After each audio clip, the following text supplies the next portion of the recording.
경제는 글로벌하게 국제 경제를 심층 분석하는 코너죠. 차영주 YG경제연구소장, 김대우 글로벌 이코노믹 연구소장 두 분 스튜디오에 나오셨습니다. 어서 오세요, 두 분. 네, 안녕하십니까. 네. 네.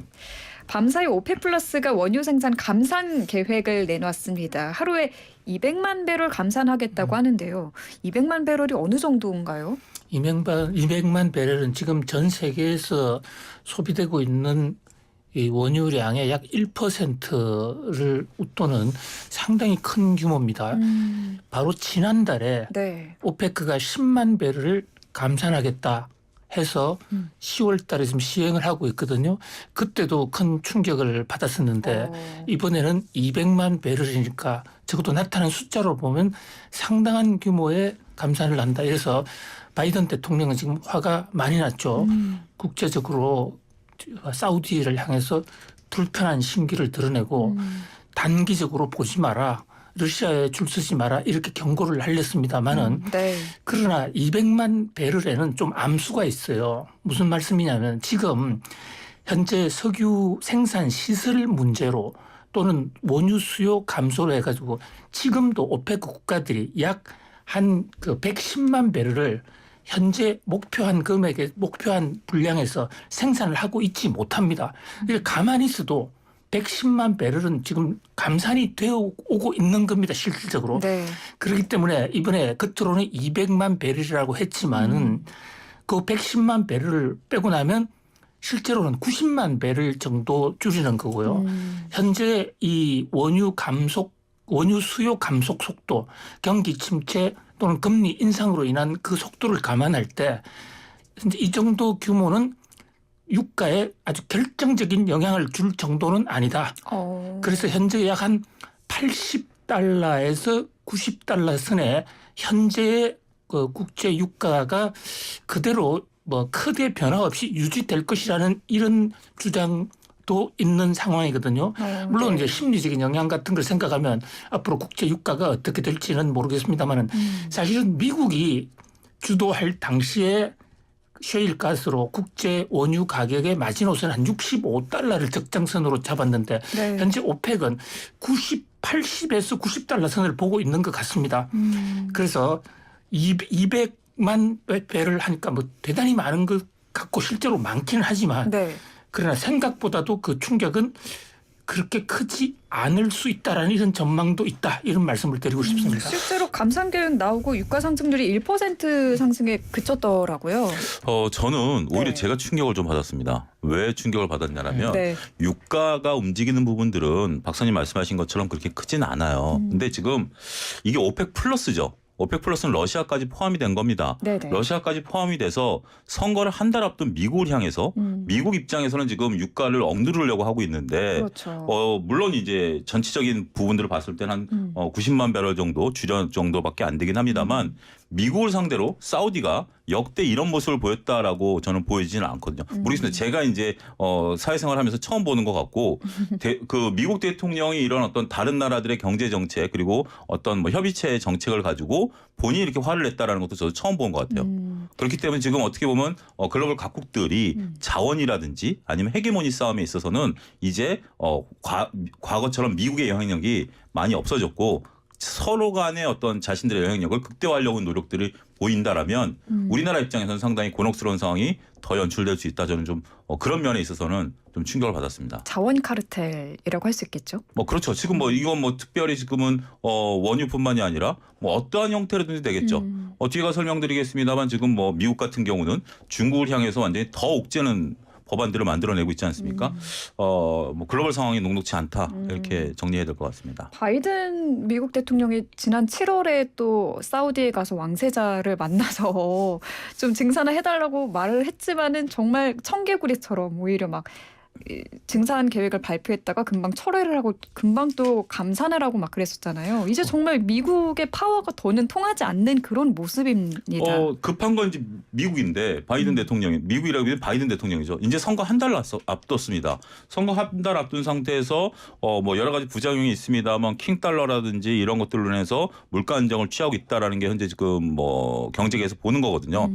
그래서 이제 선거가 지나고 나면 뭐 환율의 문제라든지 이런 어떤 상황들이 좀 변할 가능성도 있다라고 봤는데 네. 여기에 이제 오펙 플러스라는 이름으로 이렇게 지금 대놓고 얘기를 한다라는 것은 우리가 뭐 과거에 큰 형님의 역할이 이제 큰 형님으로 안 보일 수도 있다. 약간 이빨 빠진 호랑이 느낌이라고 표현을 해도 그렇죠. 될까요? 뭐 그런 정도까지는 아니다 하더라도 이제 아. 한번 해볼 만하다라는 것으로 봐야 될 것 같습니다. 근데 이제 정말 말씀하셨다시피 11월에 미국의 중간 선거가 있기 때문에 이렇게 휘발유 가격이 오르게 되면은 바이든 대통령이 상당히 불리하게 작용할 수밖에 없잖아요. 그러면은 미국이 좀 더 적극적으로 이 유가를 잡는 데 나서지 않을까요? 그렇습니다. 그래서 바이든 대통령은 사우디가 200만 배를 감산을 하겠다고 발표하자마자 전략 비축유, 미국이 평소에 가격 안정이나 또는 석유가 고갈될 때를 대비해서 모아놓은 비축유가 있습니다. 네. 이것을 이제 그 방출을 중단하기로 했었는데 이것을 다시 연장해서 대대적으로 풀겠다. 적어도 미국의 대통령 선거 때까지는 네. 국제 유가를 안정적으로 끌어가 특히 미국 내 휘발유값, 경유값을 내리겠다. 또 하나는 현재 지금 미국 내에서도 많은 원유가 생산되고 사실 미국도 최대의 원유 생산국이거든요. 워낙 미국 내에서 소비가 많기 때문에 국제사회에서 나오는 물량은 그렇게 많지는 않은데 이게 미국 원유가 한 10여 년 전만 하더라도 원래 외국으로 수출이 금지가 돼 있었습니다. 왜냐하면 미국 내 휘발유 값을 떨어뜨리기 위해서. 그런데 이것을 트럼프 대통령이 수출을 늘린다 해서 수출 규제를 풀었거든요. 이것을 좀 일시적으로라도 미국 내 원유를 외국으로 못 팔게 하는 이런 긴급 조치라도 쓸 수 있다. 그래서 미국 내 휘발유값 또 경유값은 막을 수 있을 것 같아요. 그리고 중요한 게요. 네. 시장에서의 수요 공급인데 네. 결국은 국제 유가는 사우디가 어떻고 미국이 어떻고 해도 결국은 이 아담 스미스가 얘기한 보이지 않는 손 그것이 수요 공급에 따라서 네. 결정이 된다고요. 여기서 우리가 중요하게 국제 유가를 예측하는 데서 중요한 지표 중에 하나는 네. 정제 마진이라는 게 있습니다. 정제 마진이라는 것은 원유를 가지고 가공을 해서 석유 제품을 만들어냈을 때 그때 가격과 원유를 도입할 때 가격 이 두 가지의 가격 차이를 정제 마진이라고 하는데요. 원유 자체를 갖다가 쓰는 사람은 없지 않습니까? 그것을 정제한 네. 석유 제품을 쓰는데 그래서 정제 마진이 높다면 앞으로도 국제 유가가 계속 높아질 수 있다고 봐요. 왜냐하면 석유 제품 가격이 높으니까. 근데 지금은 거꾸로 됐습니다. 지금 석유 제품 수요가 굉장히 떨어져서 정제 마진이 거의 제로에 가깝거든요. 이 얘기는 뭐냐면 네. 국제 정치적으로 어떤 바이든과 사우디의 어떤 우리 차 박사님 말씀하신 그런 암투가 있기는 하지만 수요 공급 논리로만 본다면 국제 유가가 올라갈 만한 그런 큰 요인이 적어도 시장에서는 크게 존재하지 않는다. 이렇게 해서 너무 큰 걱정은 안 하셔도 되지 않겠는가 이렇게 보여집니다. 그렇군요. 근데 지금 워낙 고환율이기 때문에 이 수입하는 에너지가가 조금이라도 오르게 되면은 우리나라는 이 물가에 직격탄을 주는 거 아닌가 저는 걱정이 사실 됐거든요. 근데 이제 전반적으로 박사님 말씀하신 게 핵심이에요. 이제 두 가지 영역으로 나눠서 봐야 될 것 같아요. 그러니까 글로벌 정치적인 면도 봐야 되겠고 중요한 건 수요예요. 지금 이제 이렇게 오펙 플러스가 이걸 줄인다라고 하는 표면적인 이유도 네. 수요가 줄어들었기 때문입니다. 결국 수요가 줄어들었고 가장 큰 수입처라고 할 수 있는 중국이 일단 경제 성장률이 좀 그리고 아직까지 셧다운이 지속되다 보니까 네. 이제 우려되는 건 그거예요. 지금 이제 원유 시장에서 우려되는 게 중국이 코로나 이전으로 경제가 돌아가게 된다라면 막대한 이제 원유를 갖다 쓸 것이니까 그게 하나의 어떤 불안 요소지. 나머지는 지금 이제 수요를 꺾겠다라는 부분들이기 때문에 지금 유가를 끌어올릴 만한 지금 요소는 별로 없다. 지금 그렇게 봐야 될 것 같습니다. 네, 그래도 다행입니다. 근데 이번에 유엔까지 나서서 각국 중앙은행에 금리 인상 자제하라고 요구를 했습니다. 개발도상국이 무너질 수도 있다라는 우려 때문인 것 같은데 지금 개도국들은 정말 벼랑 끝에 서 있는 상황이지 않습니까? 그렇습니다. 사실 지금 미국의 금리 인상으로 가장 위기를 맞고 있는 나라는 개도국 중에서도 경제가 취약하고 달러 보유량이 적고 또 하나 조건 외채가 많은 나라 이런 나라들은 상당히 어려울 겁니다. 그리고 그동안에 미국이 금리를 가파르게 올리는 몇 차례의 시기가 있었는데요. 4년, 5년 이때도 클린턴 대통령 시절이죠. 미국이 금리를 미국 내부 문제 때문에 금리를 올렸거든요. 근데 바로 아래에 있던 네. 멕시코가 무너졌습니다. 그런 식으로 미국이 계속적으로 금리를 인상한다 그러면 분명히 절단이 나는 개도국들이 좀 나올 겁니다. 네. 뭐 그렇다고 세계 경제가 무너지지는 않겠지만 절단 나는 나라는 아주 큰 타격을 받을 수가 있는데요. 바로 이런 대목을 유엔의 웅크타드라는 곳. 유엔은 기본적으로 유엔의 파워는 안보리 상임이사국 5개 나라에서 나오거든요. 그 5개 나라들이 모든 것을 좌지우변 다 전행을 하고 있다고요. 그래서 그것을 보완하기 위해서 유엔 웅크타드라는 조직에서는 경제, 무역, 여기서 선진국 그룹과 후진국 그룹을 나누어서 후진국을 좀 도와주자. 우리나라도 개발 초기에 이 웅크타드 도움을 굉장히 많이 받았습니다. 웅크타드 장학금을 받아서 유학 간 사람들도 많아요. 그래서 이제 개도국 보호를 해야 되는 웅크타드 입장에서는 네. 자, 미국 금리 인상 그만해라. 그리고 미국 금리 인상은 늘어난 통화를 푸는 데는 효과가 있지만 지금 인플레가 통화량도 있지만 공급망이 잘못된 그래서 야기되는 측면이 상당히 크다. 그래서 석유 횡재세 좀 걷고 또 공급망 부족 이것을 대란을 해소하는 데 인플레 대책에 초점이 맞추어진다. 이렇게 특별 성명까지 발표하게 이르는 것입니다. 이게 구체적으로 보면 지금 이제 이게 우리나라로 번역하면 유엔 무역개발기구인데 여기서 얘기한 박사님 말씀하신 거 외에 구체적으로 네. 연준이 1% 금리 인상할 때마다 선진국은 GDP가 0.5% 감소하고요. 개도국은 0.8% 감소한다라고 발표를 했습니다. 근데 지금 미국이 한 3% 정도 지금 금리 인상을 했잖아요. 네. 그러면 선진국은 GDP가 2% 정도 줄어드는데 개도국은 GDP가 3%가 줄어드는 거예요. 자, 지금 이제 전 세계 경제 성장률이 네. 5% 미만이죠. 5% 미만에서 왔다 갔다 하고 있는데 여기서 3%가 날아가게 된다라면 역성장할 수도 있다라는 얘기입니다. 그렇기 때문에 지금 개도국 중에서 특히 취약한 어떻게 보면 뭐 과거에는 우리가 이제 이쪽 그 네 마리 용이라고 불리웠던 이쪽 뭐에서 우리가 IMF를 한번 맞았었죠. 그런 어떤 태국발 외환 위기부터해서 우리나라까지 왔었는데 이제 인도 저쪽으로 좀 넘어갔습니다. 뭐 트리키에라든지 아니면 뭐 방글라데시라든지 뭐 이런 쪽들이 네. 지금 이제 국가부도 사태까지 몰리면서 상당히 좀 어려움을 겪고 있는 그런 모습들이 포착이 되고 있죠. 네.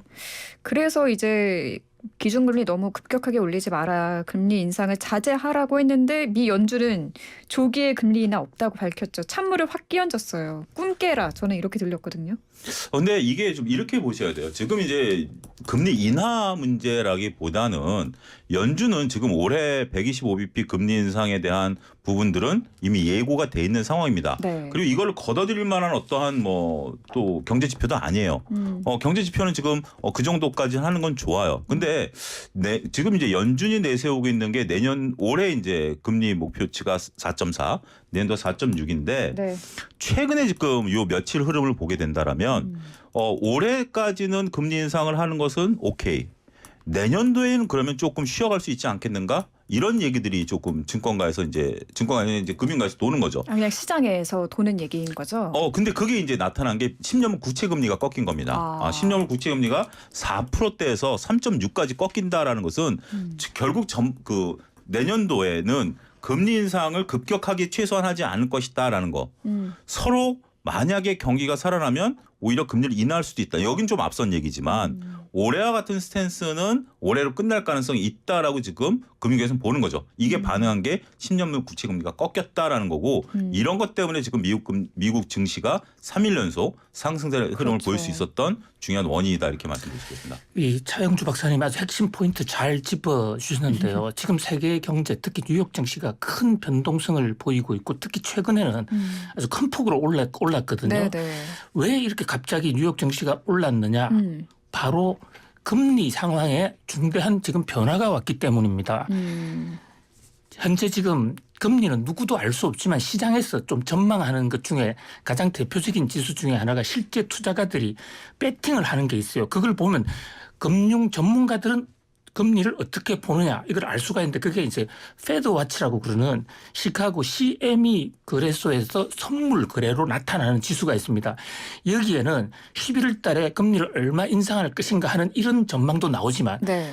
지금 가장 중요한 것은 11월 달에 금리 0.75%가 아니에요. 이것은 이미 다 나와 있는 얘기고 네. 지금 어차피 미국의 금리는 올라가다가 어느 순간 내려갈 텐데 언젠가는. 예, 그 피크에 올랐을 때 금리가 얼마냐 이것을 터미널 금리라고도 해요. 가장 고점을 말씀하시는 고점입니다. 예. 거죠? 고점이 언제냐 또 고점의 금리가 얼마냐 요게 지금 4.6 정도까지 예상이 됐었는데요. 네. 패드워치에서 이게 좀 내려갔습니다. 오. 그러니까 시장에서 뉴욕 증시 전문가들은 피크 금리가 좀 내려갈 것으로 전망했다. 그 얘기가 나오면서 국채 금리가 와르르 떨어졌고 그 와중에 호주가 빅스텝 금리 인상을 할 것으로 다 알려졌는데 예상을 깨고 베이비 스텝을 0.25%포인트만 했거든요. 아, 호주가 그런다면 미국도 그럴 수 있다. 그래서 지금 당장에 미국이 금리 인상 속도를 낮추는 것은 아니겠지만 중장기 전망으로 금리 인상 속도나 그 강도가 좀 낮아졌다. 자, 그런데 왜 지금 연준 관계자들은 나오기만 하면 꿈 깨라 이런 게 아니라 아예 잠을 깨라 그러고 있어요. 네? 왜 그런 얘기냐면 연준 입장에서 가장 우려하는 게 중장기적으로 금리 인상 속도가 조금 낮아지는 건 좋은데 네. 거기에 뉴욕 증시에서 선반응을 해서 지금 투자자들이 가장 기다리는 것은 이 변곡점이 언제 오느냐. 그 앞서서 투자해야 큰 돈을 벌거든요. 그러니까 조금이라도 시장에 변화 조짐이 있으면 마구 들어가려고 하는 대기 매수가 많습니다. 그런 사람들이 너무 많이 들어오니까 이틀에 5% 이상 뉴욕 증시가 올라가 버리니까 이러면 안 되지. 그러면 과열되면 안 되니까 꿈 깨라는 얘기를 지금 하고 있는 그러니까 시장에서 힘겨루기가 진행되고 있다. 이렇게 볼 수 있습니다. 그 과열이 된다는 게 물가 상승과도 연관이 있는 얘기인가요? 그렇습니다. 주가가 오르면 현재적 금리를 올리는 것은 시중의 통화량을 줄여서 네. 자산 버블을 좀 끄지겠다는 주가가 오르면 자산 버블이 다시 생기고 또 거기서 돈이 생기면 투자가 늘어나고 소비도 늘어나거든요.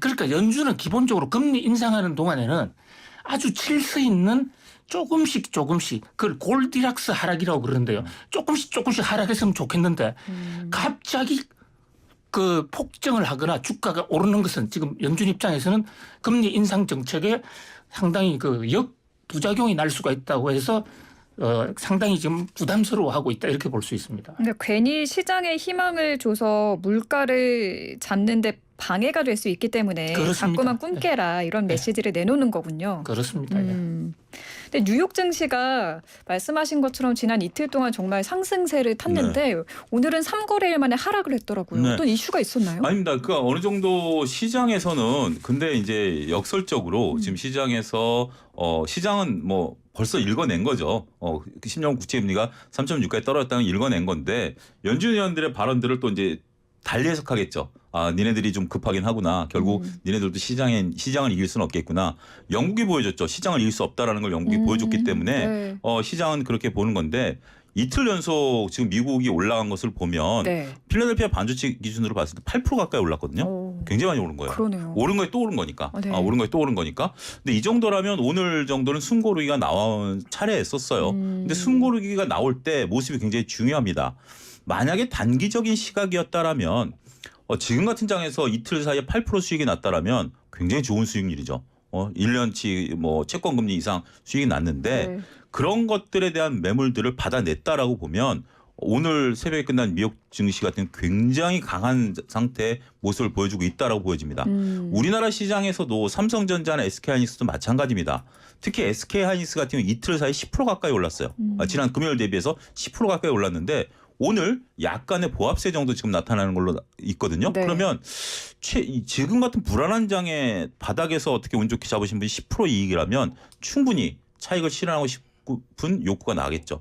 그렇지만 그걸 또 받아내는 또 대기 매수세들로 만만치 않거든요. 그래서 지금 시장은 단기적으로는 펀드멘탈보다는 수급이 우선하면서 네. 대기 매수세들이 워낙 강하게 지수 관련주 중심으로 들어오고 있다. 이렇게 해석하시면 될 것 같습니다. 밤사이에 있었던 또 하나의 변수를 소개시켜드리면요. 네. 이게 ADP 고용 지표가 발표가 됐어요. 이게 오토 데이터 프로세스라고 해서 뭔가요? 민간의 고용 사정을 나타내는 건데 지금 미국 경제 상황, 뉴욕 증시에서 가장 중요한 두 가지 경제 지표를 딱 꼽으라면 하나는 고용, 하나는 물가거든요. 이 고용과 물가가 균형을 맞춰야 되는데 그것이 경제 정책의 가장 큰 목표일 수가 있습니다. 네. 그런데 지금 미국은 고용은 너무 좋고 물가는 너무 나쁘고 이 균형이 무너져서 그것이 세계 경제에 지금 불안과 충격을 주고 있거든요. 네. 그러면 고용은 좀 나빠지고 물가는 좀 개선돼야 세계 경제가 잘 돼요. 그런데 밤사이에 ADP 지수 20만 개가 새로 신규 일자리가 더 늘어났어요. 그러니까 미국이 금리 인상을 하면 좀 그게 맞춰서 고용도 좀 꺾이고 증가 속도가 좀 꺾여줘야 되는데 네. 이게 오히려 늘어나거든요. 왜 이러는 거예요? 그러니까 또 불안감이 또 이러다가 제롬 파월 연준의장이 또 나서는 거 아니야? 네. 또 어디 잭슨 홀로 가는 거 아니냐? 잭슨 홀 가서 거기서 충격적인 발언을 하지 않았습니까? 네. 그런 어떤 이제 우려가 있었는데 바로 한국 시간으로 금요일 날 밤에 미국의 공식적인 노동부의 공식 고용 상황 보고서라는 Enrollment Situation Report가 나옵니다. 우리 시간으로 내일 나오는 거죠? 그렇습니다. 내일 밤입니다. 거기에 과연 어떻게 나오는가를 이제 주목을 하다 보니까 긍정적으로 생각하는 사람은 주식을 계속 사고 네. 또 부정적으로 생각하는 사람은 주식을 팔고 이래서 매도와 매수가 팽팽한 공방전을 벌였다 이렇게 볼 수 있을 것 같습니다. 그러니까 내일 고용 그 지표가 조금 좀 떨어진 걸로 꺾인 걸로 나오게 되면은 금리 속도가 조금 완화될 수도 있겠다. 뭐 이렇게 기대를 할 수 있겠네요. 그렇습니다. 정확하게 금요일 밤 9시 반에 나오는데요. 그때 인롤먼트 신규 고용이 25만 개를 넘었느냐 그 아래냐 이게 첫 번째 관전 포인트고요. 네. 두 번째 관전 포인트는 실업률이 3.7보다 높아졌느냐 내려갔느냐. 세 번째 관전 포인트는 근로자 평균 임금이 높아졌느냐 내렸느냐. 요 세 가지가 당분간 정권시장의 운명 그리고 다음 달에 금리 인상 속도를 좌우한다 이렇게 볼 수 있겠습니다. 이번 네. 주말이 굉장히 중요합니다. 내일 아침에 삼성전자 잠정 실적 8시 한 45분쯤 나오거든요. 네. 그것부터 시작한다라고 보시면 될 것 같아요. 이번 주에 참 빅 이벤트들이 많이 예정이 네. 돼 있네요. 1부는 여기서 마무리하고요. 저희 2부에서 이야기 이어가겠습니다. YTN 라디오 생생경제 2부 시작합니다. 경제는 글로벌하게 코너 차영주 와이즈경제연구소장 김대호 글로벌 이코노믹 연구소장 두 분과 함께하고 있습니다. 유튜브 YTN 라디오 보이는 라디오로도 두 분의 모습 보시면서 함께하실 수 있습니다. 저희가 1부에서 미 연준의 고강도 긴축 의지 그리고 뉴욕 증시에 대해서 이야기를 나눴는데요. 튀르키예로 가봅니다. 지금 뭐 고물가가 전 세계적으로 나타나고 있는데 튀르키예 9월 소비자 물가가 83% 이게 가능한 숫자인가요? 그렇습니다. 83% 뭐 연간으로 보면 지금 200% 올랐다는 지적도 있고요. 야, 또 네. 튀르키예 통계 자체에 대해서 국제적 신뢰를 상실했기 때문에 그것보다 훨씬 더 많이 올랐을 것이다 네. 이랬습니다. 그래서 지금 꼭 해외여행을 가셔야 되는 분이 계신다면 저는 튀르키예로 여행을 하시는 것이 경제적으로 가장 유리하다 이렇게 강추를 드리고 싶은데요. 네. 이 튀르키예라는 나라 에르도안 대통령이 지금 통치하고 있는데 철권 통치를 하고 있습니다. 그런데 이분은 아주 도구말을 한 거 가지고 있습니다. 경제를 살리기 위해서는 금리를 낮춰야 된다. 왜냐하면 기업들이 금리가 높으면 상환 부담이 커지니까 그럼 네. 기업의 금리를 낮춰주면 그 돈으로 생산을 더 많이 할 것이고 그렇다면 생산물이 공급이 늘어나서 수요 공급 시장에서 공급량 초과로 물가도 떨어질 것이다. 이렇게 주장하는데 이것을 흔히 경제학에서는 궤변이라고 그럽니다. 한마디로 말도 안 되는 소리예요. 얼핏 보면 그럴 것 같지만은 네. 이 통화량이 늘어나면 물가가 올라가는 것은 이것은 삼척 동자란 말이죠. 그러니까 한 측면만 놓고 본 거예요. 이를테면 화살이 날아가는데 순간순간 부분을 쭉 해보면 화살이 정지했는 것 같은 그런 그리스 소피스트 철학과 같은 얘기예요.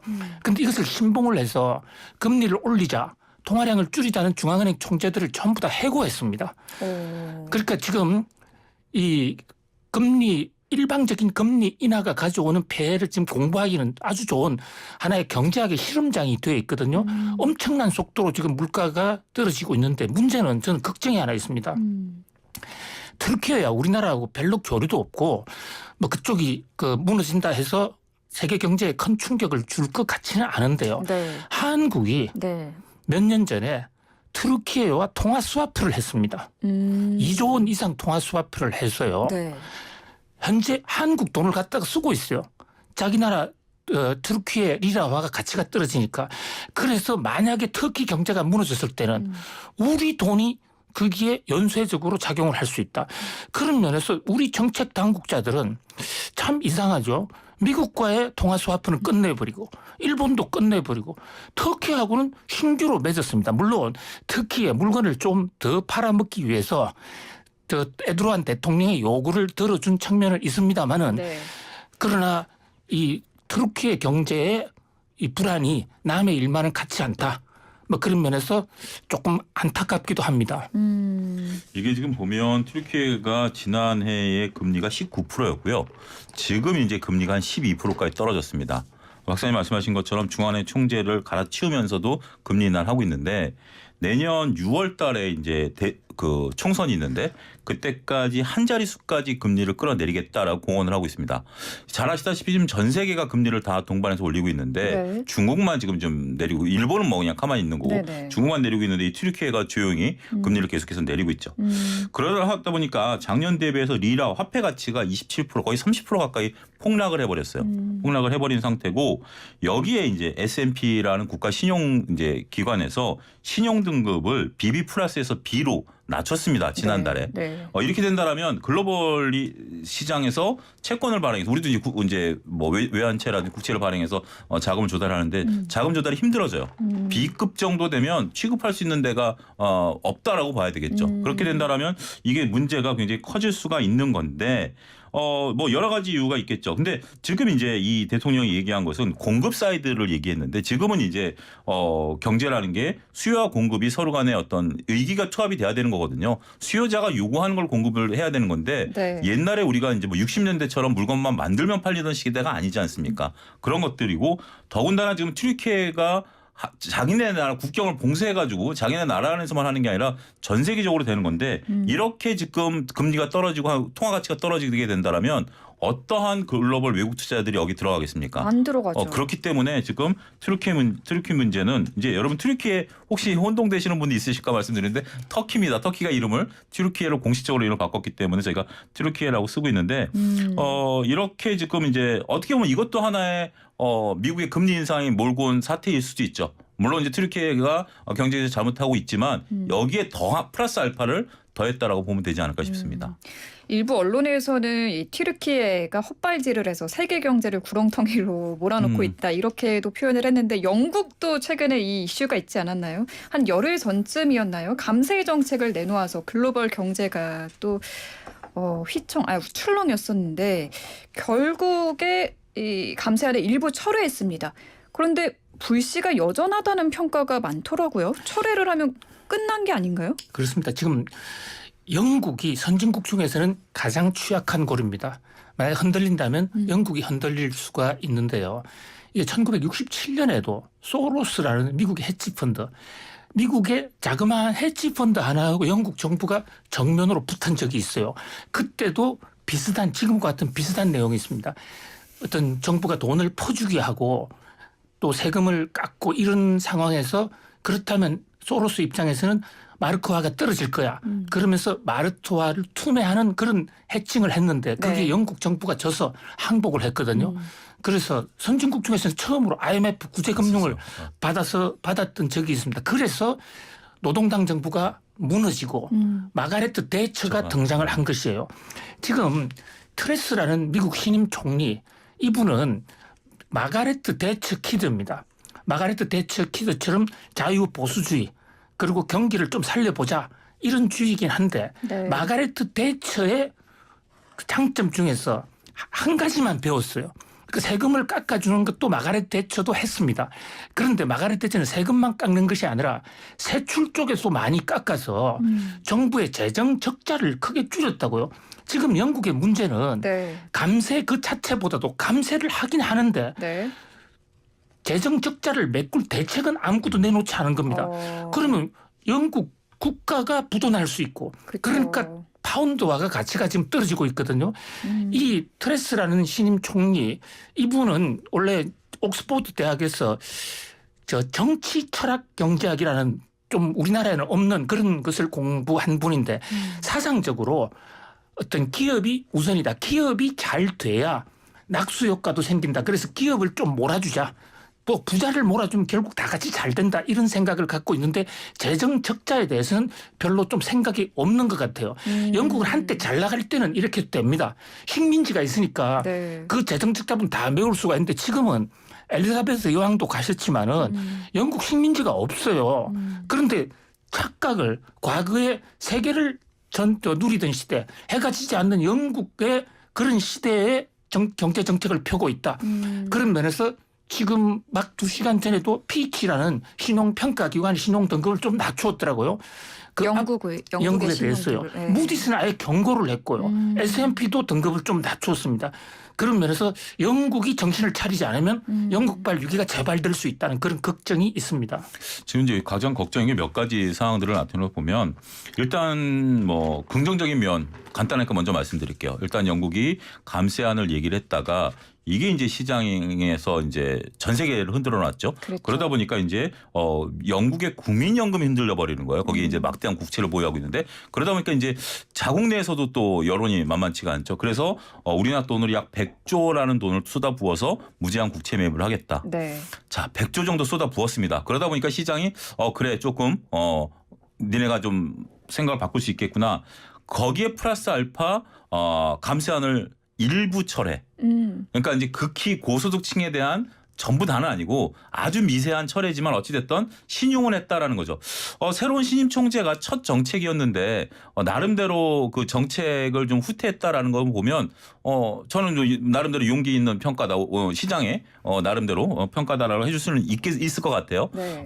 끝까지 안 버틴 게 어떻게 보면 이제 IMF에 그런 트라우마가 있었기 때문에 그랬을 수도 있겠죠. 네. 어쨌든 그러면서 한 3, 4일, 4월 정도 전 세계 시장을 흔들어 놨다가 이게 이제 조금 자가 들었는데 문제는 이제 이러한 여진들을 봤을 때 올 겨울이라고 봐야 될 것 같아요. 지금 이제 그 IMF 이후에 그 돈을 마련하기 위해서 영국 같은 경우 각 국영 기업들을 막대하게 다 민영화 시켰거든요. 뭐 철도, 전기 이런 거 다 민영화 시켜서 네. 지금 올 겨울 난방비가 최소한 가구당 100만 원 정도 나올 것이다 예상을 하고 있는 상황이죠. 네. 여기서 이제 가처분 소득이 줄어들게 되면 네. 영국 경제가 흔들리고 우리가 참 올 봄에 그 역사적인 사건이 있었죠. 식민지였던 인도의 GDP가 영국을 추월해버렸다라는 상황. 여기서 이제 영국이 올 겨울을 잘 넘기고 또 다른 어떤 뭐 이런 정치적인 이슈 이런 것들이 없게 된다라면 조금 하긴 하겠습니다만 일단 글로벌 투자자들은 가장 걱정인 게 지금 유럽 내에서 어떻게 보면 그전에는 우리가 이제 남유럽 쪽 걱정했었는데 지금 가장 걱정하는 게 영국입니다.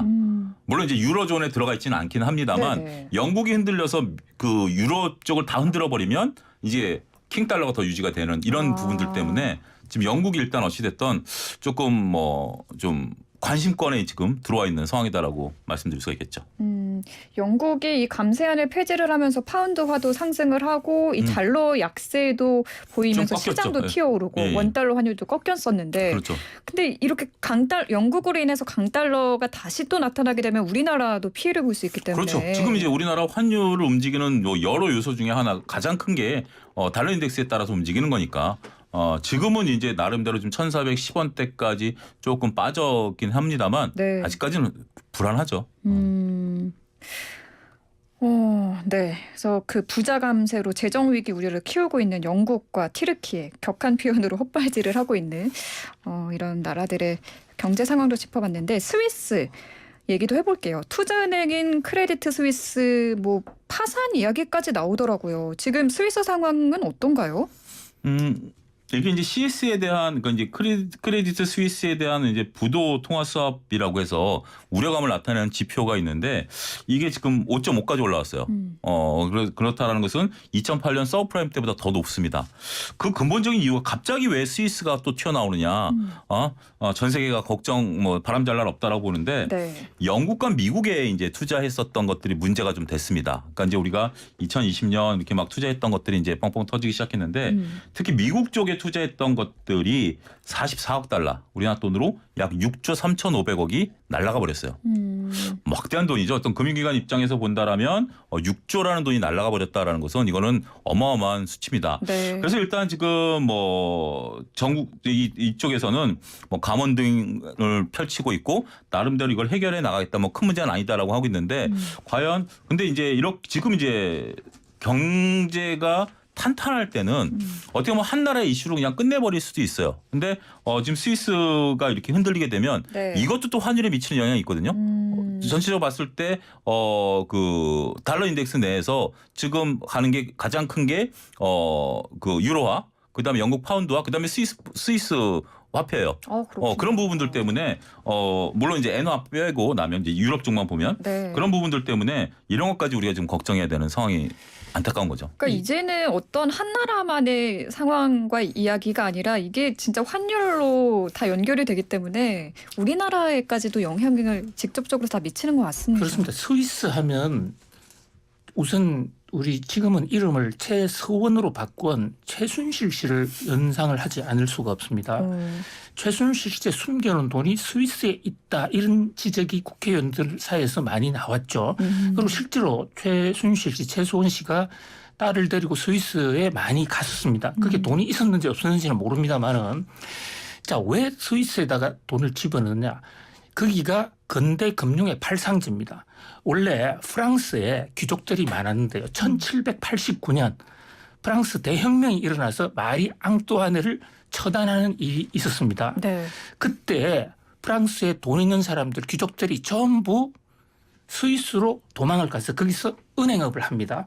그리고 그로부터 한 50년 전에 역사책에 낭뜨 칙령이라고 나오는 게 있는데요. 신교도, 이 위건호라고 그러는 신교도하고의 구교도와 분쟁이 생겼을 때 루이 14세가 위건호들이 스위스로 갈 수 있는 길을 터줍니다. 그때 그 사람들이 가서 금융산업을 해서 금융산업의 중심이에요.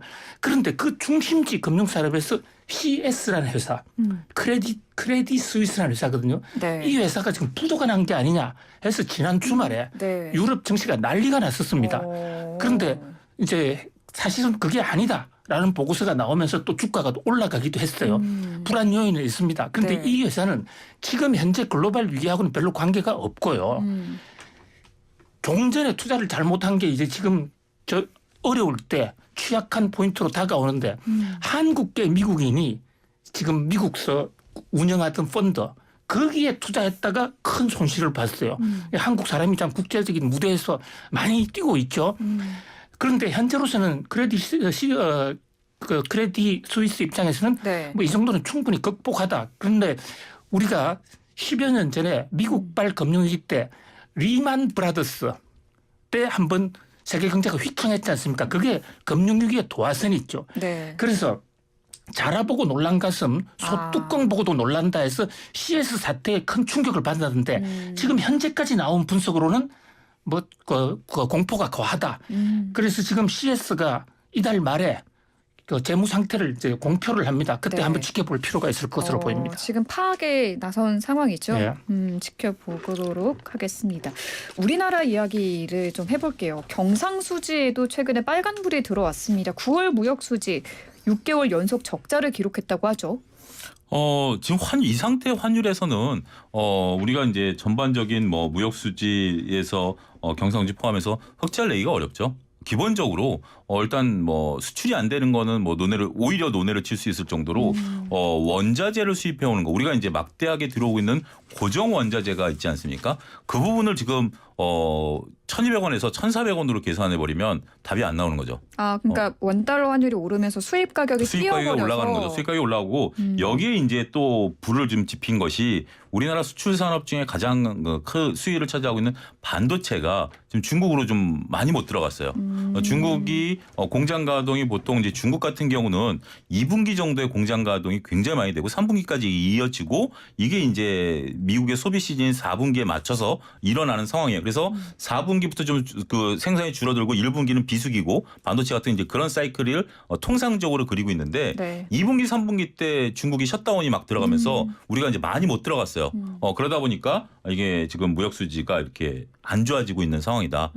두 가지를 다 걱정해야 되는 그런 상황이 연출됐다고 말씀드릴 수 있겠죠. 원달러 환율이 좀 안정이 돼야 되고 중국 경제도 살아나야지만 국제적으로 자금이 오고 가는 그 재무 상태, 그것을 국제 수지라고 그러는데요. 네. 얼마만큼 우리가 국제 거래에서 돈을 벌었느냐 또는 돈을 잃었느냐를 나타내는 거시경제 지표 중에 가장 중요한 지표입니다. 근데 여기는 경상수지도 있고 자본수지도 있고 무역수지도 있는데요. 지금 앵커님 이제 무역수지를 말씀하시지 않았습니까? 무역수지는 그중에서 물건이 오고 가는 것만을 대상으로 하는데 예를 들어서 우리가 해외에 투자한 회사 예를 들어서 조지아주에 현대차 공장이 있습니다. 거기서 중국으로 물건을 팔았다. 그것은 우리나라 무역수지 흑자에 안 잡힙니다. 그래서 해외 진출이 많으면 많을수록 무역수지 통계는 우리 현상을 나타내 주는데 그렇게 적합하지 못해요. 의미가 크게 없겠네요. 뭐 크게 없는 건 아니지만 경상수지보다는 상대적으로 덜 중요한 지표고요. 네. 경상수지는 무역뿐만이 아니라 또 무역 외수지 또 배당수지 실제로 돈이 오고 간 것을 경상거래에서 돈이 오고 간 것을 다 나타내는데 이것이 우리나라 외환 보유고를 좌우하는데 네. 문제는 지금 현재 경상수지 아직 흑자예요. 그런데 이제 이런 식으로 계속 원자재 값이 오르면 적자가 될 우려도 있다. 그런데 소파 지금까지는 아직은 흑자고 뭐 지금 현재 위기 상황에 아직까지 진입하지는 않았다 이렇게 볼 수 있습니다. 네, 알겠습니다. 오늘 말씀 여기까지 나누겠습니다. 두 분 고생하셨습니다. 고맙습니다. 감사합니다. 네, 지금까지 김대우 글로벌 이코노믹 연구소장, 차영조 와이즈 경제연구소장 두 분과 함께했습니다.